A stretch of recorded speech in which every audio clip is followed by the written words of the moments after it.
Les déviances de la spiritualité.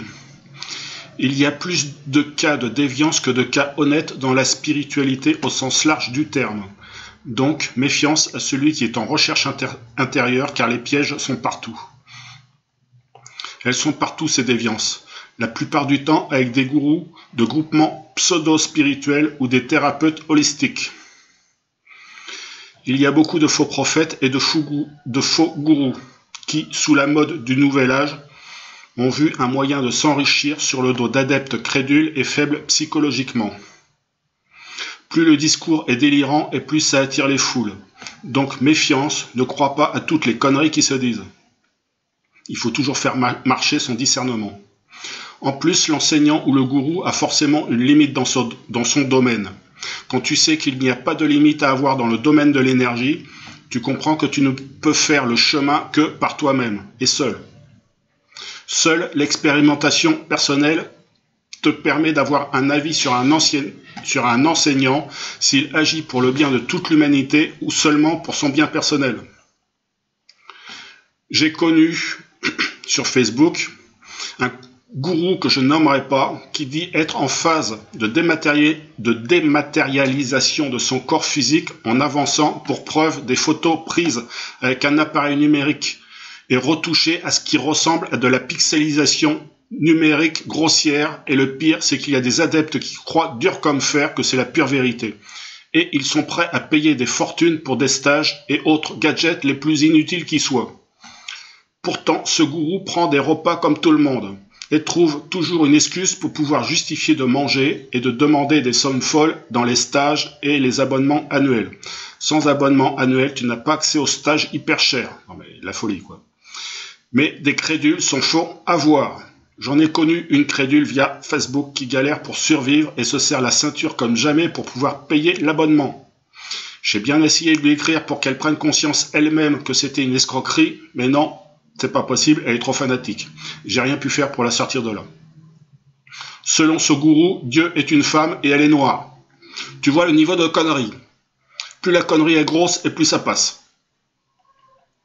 J'ai entendu parler d'un thérapeute de tantra qui avait violé une patiente sous prétexte de lui montrer comment fonctionne le tantra sexuel. Et cette patiente a réalisé après ce qui s'était passé. Pourquoi elle n'a pas réalisé tout de suite la conne, hein? On ne sait pas.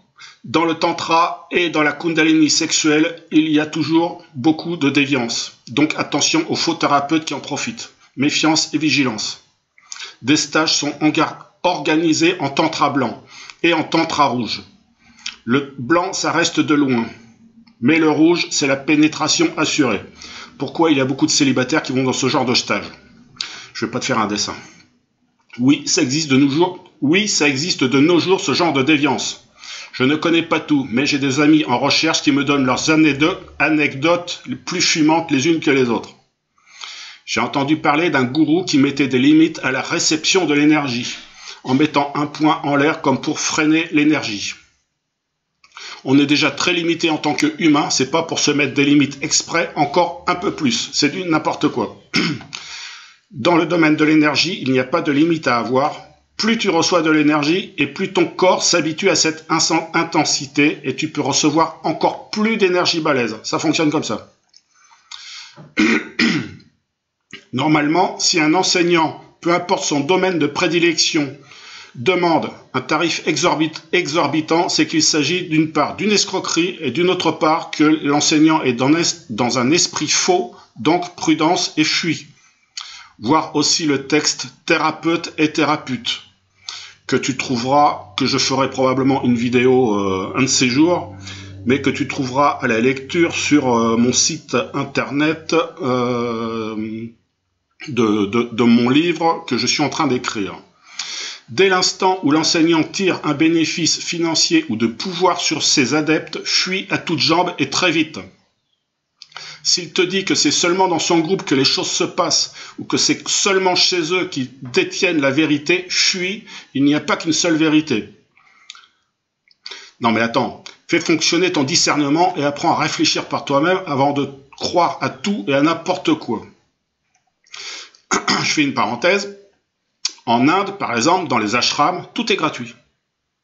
Et on te donne à chaque fois un présent. Et tout est gratuit et en plus on te donne. Donc tu vois que c'est complètement différent en Inde que dans nos pays européens, quoi. Dieu a fait l'homme à son image.